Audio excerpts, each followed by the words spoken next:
বন্ধুরা, আজকে বারটালো বুধবার, এখন সকাল 12:30 বাজে। আমি এখন ছাদে দাঁড়ায় রয়েছি। আর আজকে আমার মা রান্না করছে। চলো কি কি রান্না করছে আমিও দেখি, তোমাদেরও দেখাই। আজকে একটা নতুন জিনিস রান্না করছে, শুনেছি, যাই দেখবো কি জিনিসটা রান্না করছে। তো দেখো, এটা অনেক পুরনো একটা রান্না। আমরা ছোটোবেলায় আমার দিদার কাছে খেয়েছি। তো মামা বাড়ি গেলে যদি বলতাম যে দিদাটা খাবো, তো বানিয়ে দিত।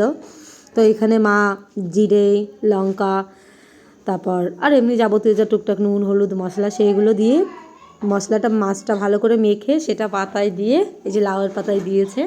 তো এটা এখন এই সুতা দিয়ে বেঁধে নেবে, বেঁধে এটা ভাতের মধ্যে দেবে, দিয়ে মানে এটা ওই লাউয়ের পাতায় কই মাছ ভাপা বলে আর কি। আর তার সাথে যে রান্না হয়েছিল চিংড়ি মাছ দিয়ে লাউয়ের শাক রান্না হয়েছিল।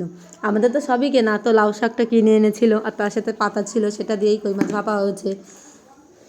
আর এই যে মানে হয়ে যাওয়ার পরে এটা খেতে খুব একটা খারাপ লাগেনি, মোটামুটি ভালোই লেগেছে। আর এই যে দেখো বন্ধুরা, এটা হলো গিয়ে আমাদের দেশি মুরগি, তো এখন খুব একটা পাওয়া যায় না। তো আমাদের ছাদে এই যে দেশি মুরগি থাকে, ওদের ঘর আছে, ওই যে